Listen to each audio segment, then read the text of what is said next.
a situation that they were going through. And 4 or 5 other people are like, oh my gosh, I can relate to that.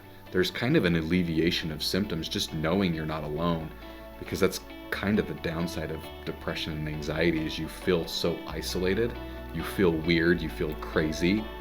And to find out that someone else is going through the same thing you are can actually be a little bit alleviating.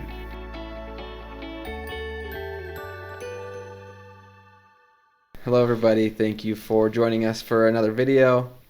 We recently concluded talking about work and employment in our last chunk of videos, so check those out if you haven't. But we're going to continue along this same idea of kind of becoming a well-rounded person and improving your mindset on some different aspects of daily life that are important for us. So the next category we want to jump into after talking about work and employment is social relationships. So I think today we're going to try and cover the benefit and the importance of social relationships, as well as maybe some of the problems and issues you'll run into if you have a lack of social relationships in your life. Right. And just to kind of clarify, social relationships, we're not talking about like your intimate partner relationships, right? We're talking about... That'll be a separate topic. Right. It's a different thing, right? But we're talking about friends, acquaintances, closer friends, that kind of a thing. So I just had a thought. And welcome back, Shara. That's right. It's good to have you back. I just had this thought, and it might be a terrible idea, but I want to throw it out there. I am old enough to remember. So the question I want you to think about is, why are social relationships important? Okay, that's the question. I'm old enough to remember there being a knock at the door. I'm the oldest of 4 boys, and 4 little hellions running to the door to see who could answer it first. I remember the development of caller ID. Mm-hmm. So when the phone would ring that was hanging on the wall that was attached to the cord, all 4 of us would run before caller ID, and it was a surprise who you got, right? We were all excited for that. What happens now when there's a ring at the door? I was just thinking this while you're saying this, because when there's a ring at the door, I'm like, oh, I gotta check my camera. I don't think I'm gonna answer that. When my phone rings, I automatically am like, why are they not texting me? Do you? Yes, I do. Okay, so in the context of those couple of examples, right? Because I'm the same way. Like I noticed the other day, my phone notified me that there was movement at my door, and normally I'm used to it just being an Amazon package, right? But I just pulled it up, and it was my buddy standing at my door. So I just called him. I should have just hit the button on the ring to talk to him, but I called him, and it was good to talk to him on the phone. But normally I don't do that. Normally I'm like, So I'm curious, why are social relationships important? Back in the day, Josh used to run to the door as a little kid to see who was there. Nowadays, Josh pulls it up on his phone and goes, ugh. Or Shara goes, why are they not texting me? Right? Yeah. Why are social relationships important? I am curious really quick. Do you remember any of those things? Yeah, I remember having a landline and a caller ID. Yeah? Yeah, I can still remember the caller ID. It's like a little white thing that sat next to our phone and would slowly scroll across somebody's phone number and name. I always like to tease about how much younger you are. You're not that much younger. No, I remember also taking the phone off of the hook and hiding it so my brother couldn't call my mom when she was out and I was bullying him. So that's great. Make sure he watches this video, but not your mom. Jaden's younger than us in spirit, and definitely younger than you in spirit, because sometimes you are an old man. So are most 40-year-olds, though. That's true. When I start to think about, why is it so important that you have social relationships, I kind of go back to this idea of, when I was in school, learning about something that's called a hierarchy of needs. What do you need to survive as a human? Well, you need food, you need water, you need air. And very closely behind those things, human survival depended on being able to belong in a tribe of people. You had to be accepted and included into a tribe of people so that you could survive. It's not possible for one person to survive all alone. Instead, it was much easier. People thrived much more if they were in a group. And so from long time ago, our brains really started to prioritize belonging as one of our survival needs. And I think that, now survival looks so different. I mean, I don't know how much time we spend on things like food and shelter, in comparison to a long time ago, right? But at the same time, our brains still have that same thing. We need belonging.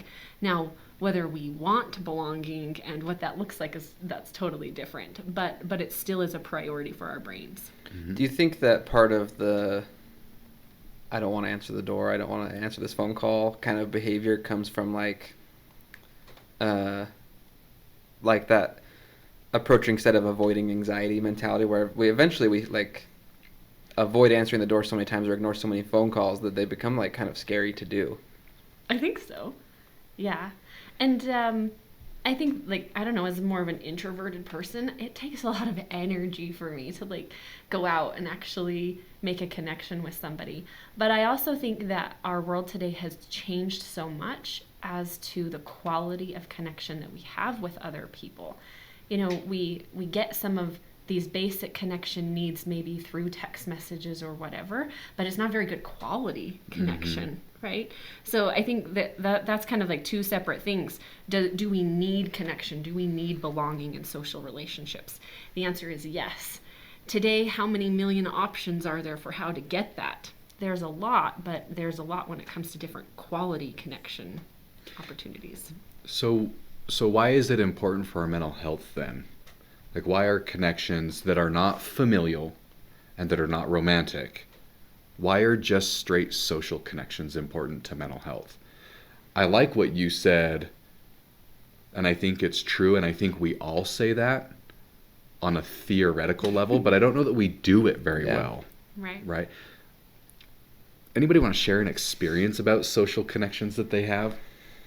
No, I don't, off the top of my head, have like a real personal one, but I do think of, well, maybe I guess I could apply it to my life. But like when I talk to clients about this a lot, we talk about social relationships as a way of maybe meeting some needs that you're not meeting maybe with those familial or romantic relationships. Like, for example, if I want to talk to Kate about something, right? Kate's my wife, being my she is so sweet, but she does not care about whatever video game I'm playing or like fantasy book. Yeah. Right. And if I want to talk about good movies, I'm not going to talk to Shara. Right. She just doesn't meet that need for me. Yeah. She doesn't know how. Yeah. That's She's what it is. She's just not confident. And so I think social relationships fulfill that part where I think a lot of people want their family or partner to fulfill all of their needs because that'd be really, really convenient. Right, if they could be all of your romantic needs, all of your friend needs, all of your whatever. But that's just not really possible. And so I think when you talk about like why are they important, how they related to your mental health, if I want to talk about like some of my interests and my hobbies that maybe my wife isn't interested in, I have friends that who will engage in a conversation about some movie that we think is cool that maybe my wife doesn't think is cool, right?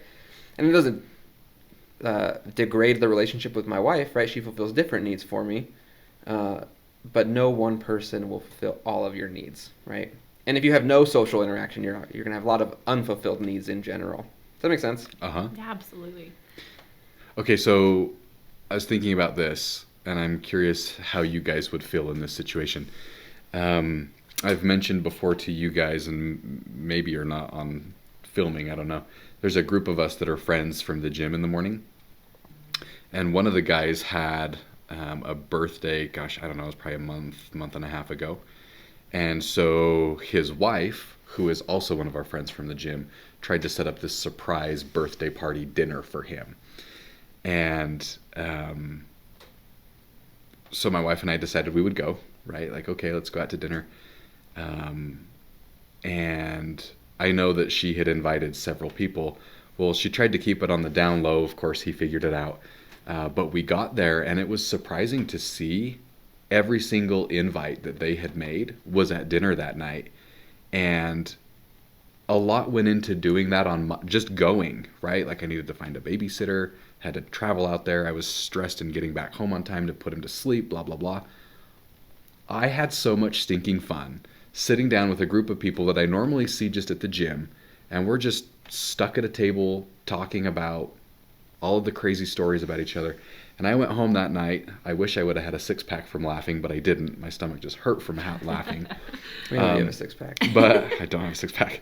But I think the mental health release there was like, it was fun just to have fun. Mm-hmm. You laugh when you have friends. You can joke, hopefully not too much hurting each other's feelings, but like the mental health benefit of having people to just spend time with, I think is huge. I don't think it's overly measurable. Right. And I think we have a hard time making time for that. Like you said, it's really inconvenient sometimes, especially if you have kids and you work a lot. It can be easy to deprioritize doing essentially pointless time with friends, right? Where you're not being super productive, but Right. maybe ultimately is really It's productive. fun. Yeah. Which is so true, because getting those quality connections, it takes time. It takes Yeah. effort.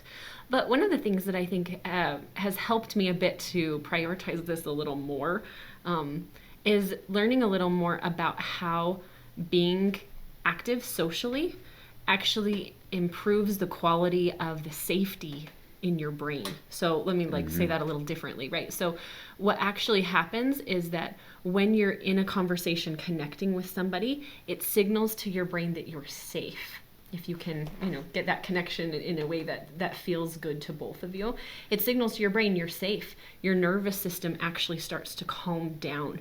You have a feeling of safety inside of you. And that actually creates a lot better regulation inside of your body just because you had that connection with somebody else. One of the best things that you can do if you're feeling your nervous system kind of amped up, see if you can connect with somebody, have a conversation, laugh about something stupid like a movie or a video game, and it really will help your body and your nervous system to calm back down, to signal safety to you again. This is a whole nother topic for a video, but I just want to throw a little snippet out there. In connecting well with people, there's got to be a set of vulnerability principles that happen, which can feel very uncomfortable. And maybe one day while we do this social thing, I'll share an experience with the buddy that showed up at my door the other day. I just was like, dude, I got to tell you, this whole situation made me nervous. And he was like, bro, me too. And then it opened up like this whole level of connection. And now he's showing up at my doorstep because I can't figure out how to fix my bed cover on my truck. Right. But yeah, you feel safe. You got to be a little bit vulnerable. You feel safe. And all of a sudden mental health starts to get better. Okay, maybe speaking a little bit to some of the dangers of not having social relationships. Have you guys heard the term parasocial relationship? No. Okay, this is one I've been seeing a lot lately, and I think is really relevant. This is the idea. I'm sure you've seen it before. Maybe not heard the term, but parasocial relationship is the idea that people feel connected to celebrities or influencers or online streamers or whatever because they spend so much time watching them. Interesting. Where they feel like it fulfills like a social relationship for them.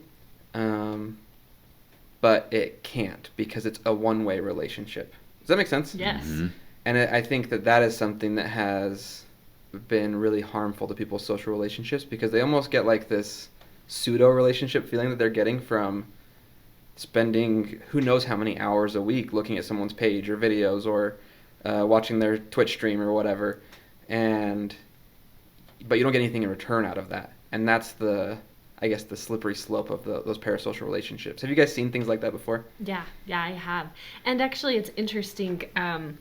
This is so dumb. Like my husband and I have been watching Survivor again. Like we've just been going back and watching old seasons. And it's funny because if any of you have ever watched that, Boston Rob is like so fun to watch on that show. And I've noticed like, man, I really, really like him. Yeah. I don't know why I like him because he's kind of a jerk sometimes, but I find myself like almost drawn to him. And I could see how easily somebody could start to feel like, oh, I know this person, or this feels almost like a social relationship.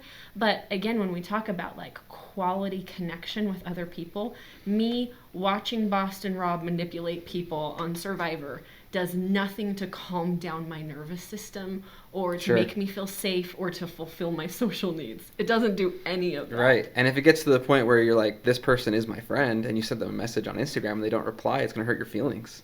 Right? But he's under no obligation to respond to you, right? He doesn't know who you are. Right. Anyway, I think it's very much a modern problem that maybe is yet to be addressed and a kind of new and upcoming thing. Yeah. Well, and I think additionally, like if we start to talk about connection that we get through text, through video, through like when you're playing video games online and talking to people, yes, those are all ways of connecting, but there's some quality points taken out of that Sure. because there's not the human interaction in-person piece of it. That changes things. I've been sitting over here thinking about your question about the dangers of not having social relationships. And I don't know that I have a perfect answer, but I was thinking about an experience that I had several years ago, talking to an individual where some friends had asked them to go out to dinner or something, like do a double date. And you'd have thought that they asked them to give up their firstborn child. Actually, not maybe quite that intense, but it just makes me wonder. I wonder if one of the dangers of not engaging in social relationships, because I'll be the first to tell you, like as an introvert, it does take a lot of energy to go out to dinner with another couple or whatever, right? I wonder if you don't do social relationships, if the likelihood of developing bitterness increases. Bitterness towards people, bitterness towards community in general. I wonder if that's contributed to a lot of where we're at as a country these days even, you know? Yeah. I wonder if bitterness is a side effect of Well, a lack I of would social. say like a lack of trust for sure. Uh-huh. If you only engage with people through, you know, some of like what we're talking about through social media, some of this kind of stuff, you don't learn much how to trust other people and to trust humanity, right? We start to see people as being dangerous. They start to see us as being people who are not friendly, and it really messes with our sense of trust. I also think too, along the lines of that, is doing counseling. How often do you guys hear, it's just so nice to hear that other people are going through the same thing? A lot. I used to hear that a lot when I did more group therapies. I don't do group as much anymore, right? But when you would have a client that was talking about, you know, a situation that they were going through, and 4 or 5 other people are like, oh my gosh, I can relate to that. There's kind of an alleviation of symptoms just knowing you're not alone, because that's kind of the downside of depression and anxiety is you feel so isolated, you feel weird, you feel crazy, and to find out that someone else is going through the same thing you are can actually be a little bit alleviating. So I guess that's a benefit rather than a danger of social relationships, you know? Yeah, but the danger would just be the opposite, not having any of that in your life. Feeling like Yeah. you are so different, you can't fit in anywhere, feeling like you don't have friends, feeling just like that loneliness is unsolvable, you know? Oh, for sure. Yeah, I think I think we talked about it before when we talked specifically about anxiety and ruminating and intrusive thoughts and those kind of things. If you don't have someone else to like bounce some of that stuff off or like get some validation or see similar things that other people deal with, it gets really easy to get kind of caught in your own head in this loop of like, this only affects me, I'm a crazy person, or my life must just be so hard, right? Instead of recognizing, oh, there's some camaraderie and building my friend also struggles with this is normal, I'm not a psycho. Right. So at the end of the day, I guess social relationships are important, and a lack thereof can be dangerous, maybe the right word, to your mental health. Yeah. Right? Social relationships are needed to be well-rounded. Yeah. Absolutely. I think kind of using the pie analogy, right? It's something that maybe like work is easy to make time for because you kind of have to survive in a lot of ways. Mm-hmm. Whereas social relationships might be harder to make time for, but also very important and something that's worth prioritizing. And you'll feel better if you do. Yeah. Anyway. I don't know that I'm going to stop running away when my phone rings. Sure. Sending people to voicemail, asking them to text me. I don't know about that, but I think that just talking about this kind of renews my desire to want to engage with people, like a little bit outside of work in social relationships, just like try a little bit harder. Sure. It'd be interesting if we elicit a challenge to go spend a couple of weeks where maybe you try something socially that you wouldn't normally do, and then evaluate how do you actually feel after having done those things. And keep in mind, tired is totally normal. How do you feel outside of tired? If you're going to stay up late going out to dinner, you're going to feel tired. Sure, there's a trade-off. Right? But what else do you notice? Yeah. I've had clients like challenge them to go do a workout class or a book club or things like that. There's kind of these structured social things you can join that I think are a good step in that direction. Yeah. Right. Well, and for so long, everything just kept going more and more virtual, right? And especially because of the pandemic and everything. But I think that in the future, we're going to see some of this shift back to in-person type of things, because I think a lot of us are noticing that lack of in-person social connection is negatively affecting us. And so I hope that that's what we start to see more of, more and more in-person type things, so that you can feel some of that quality connection. Me too. So next time, run to the door when someone knocks on the door. I'll think about it. I'll have to get my dog to shut up first. Thanks everybody for watching today's video. Hopefully something was helpful. If you have any questions or comments, we'd love to hear from you and talk a little bit more about this, and we'll see you on the next video. Thanks. Thanks, everyone.